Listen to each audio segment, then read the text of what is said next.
Hi friends, 2-3 days నుంచి కురుస్తున్న ఈ వర్షం విషయం మీ అందరికీ తెలిసిందే ఫ్రెండ్స్. ఈ వర్షాకాలంలో చదువుతున్న చిన్నపిల్లలకు ముఖ్యంగా నర్సరీ నుంచి 10th క్లాస్ వరకు ఫ్రెండ్స్ మీరు గమనించిన విషయం ఏంటంటే ఆరోగ్యం అనేది చాలా ముఖ్యమైనది ఫ్రెండ్స్. ఈ వర్షాకాలంలో ముఖ్యంగా డెంగీ కానీ మలేరియా కానీ ఇలాంటి జ్వరాలు రావడం జరుగుతుంది. సో దీనికి మనం చాలా భద్రతగా ఉండాలి ఆరోగ్య విషయంలో. దీనికి ముఖ్యంగా ఫ్రెండ్స్ మన స్కూల్స్లో కానీ కాలేజీలో కానీ ముఖ్యంగా చిన్నపిల్లలకు నర్సరీ టు 10th విషయంలో వీళ్ళందరూ మంచి జాగ్రత్తలు వహించాలి. శుభ్రత అనేది చాలా ఇంపార్టెంట్ ఫ్రెండ్స్. ఇంకొకటి ఈ స్కూల్లో ముఖ్యంగా ప్రిన్సిపల్ కరస్పాండెన్స్ అనేది చాలా జాగ్రత్తగా ఉండాలి పిల్లల విషయంలో. నర్సరీ ప్లే స్కూల్స్ లాంటి స్కూల్స్ చాలా ఉన్నాయి. సో ఈ సందర్భంగా మీకు ఏం తెలియజేస్తున్నానంటే స్కూల్స్లలో ముఖ్యంగా ప్రైవేట్ స్కూల్లే కానీ గవర్నమెంట్ స్కూల్సే కానీ మనం ఎంతో ఫీజులు కడుతున్నాం. ఫీజులు ఎంత కడుతున్నామో పిల్లల భద్రత కూడా జాగ్రత్త కూడా ఆరోగ్యం కూడా చాలా ముఖ్యం. సో ఫ్రెండ్స్ మీరు ప్రతిరోజు తల్లిదండ్రులు ఎవరైతే స్కూల్కి వెళ్తున్నారో పిల్లలను తీసుకొని వెళ్తున్నారో కరెస్పాండెన్స్ బాగుందా లేదా అనే జాగ్రత్తలు తీసుకోండి. మీ పిల్లల ఆరోగ్యంను కాపాడుకోండి ఫ్రెండ్స్. ఇది ఎవరు నేర్పేది కాదు, మనం నేర్చుకోవాల్సిందే. మనం నేర్చుకోవాలి, ఇతరులకు నేర్పాలి, మన పిల్లలకు కూడా మంచి ఆరోగ్యం ఇవ్వాలి. ప్రతి స్కూల్స్లో కంపల్సరీగా జాగ్రత్తలు వహించాలని మీరు చూసుకుంటూ యాజమాన్యానికి కూడా ఈ వర్షాకాలంలో ముఖ్యంగా ప్రతి ఒక్కరి యాజమాన్యానికి గుర్తు చేయాలని విజ్ఞప్తి చేస్తున్నా friends. Thank you friends.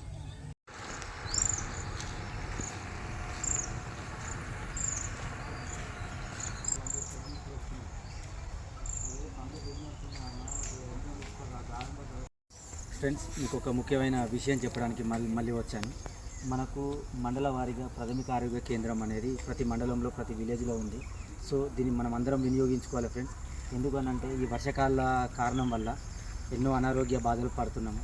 So దీనికి ప్రతి స్కూల్స్లో కానీ ప్రతి కాలేజీలో కానీ ఈ ప్రాథమిక ఆరోగ్య కేంద్రం అనేది మంత్లీ 2 times కంపల్సరీగా హెల్త్ చెకప్ అనేది లేదా హెల్త్ క్యాంప్ అనేది పెట్టడం వల్ల దీనివల్ల సగం వరకు అంటే కొంత మేరకు వరకు మనము పిల్లలకు అనారోగ్యం కాకుండా ఆరోగ్యంగా ఉండే విధంగా మనం చూసుకోవచ్చు. సో ఫ్రెండ్స్ కంపల్సరీగా ప్రైవేట్ యాజమాన్యం ఉంది, ప్రైవేట్ హాస్పిటల్ నుంచి కూడా తీసుకొచ్చుకోవచ్చు. కానీ ఒకవేళ మీకు అలాంటిది ఏమైనా ఇబ్బంది కలుగుతుంది అనుకుంటే మనకు మండల ప్రాథమిక ఆరోగ్య కేంద్ర వసతులు కూడా మనకు గ్రామాలలో ఉన్నాయి. సో దీనికి మన ఆరోగ్య కరస్పాండెంట్ డాక్టర్ గారిని సంప్రదించి మీ స్కూల్స్లలో తప్పనిసరిగా మంత్లీ 2 సార్లు క్యాంపు పెట్టి పిల్లలకు మంచి ఆరోగ్యం ఇవ్వాలని మంచి వసతులు కల్పించాలని కోరుతున్నాను ఫ్రెండ్స్. జూలై మంత్ అంటే ఈ మంత్ నుంచి అక్టోబర్ 30 వరకు తప్పనిసరిగా ప్రతి ఒక్క స్కూల్స్లో కాలేజీలో మీరు కనుక మెడికల్ క్యాంప్ కనుక పెట్టేది ఉంటే పిల్లలకు చాలా ఆరోగ్యవంతులు ఉంటారు. ఈ 4 నెలల వర్షాకాల పరిధిలో తప్పనిసరిగా మీరు జాగ్రత్తలు తీసుకోవాలి. తప్పనిసరిగా మెడికల్ క్యాంపులు పెట్టాలి. పిల్లల ఆరోగ్యం పట్ల మీరు ప్రత్యేక శ్రద్ధ చూపాలని కోరుతున్నాను ఫ్రెండ్స్. Thank you friends.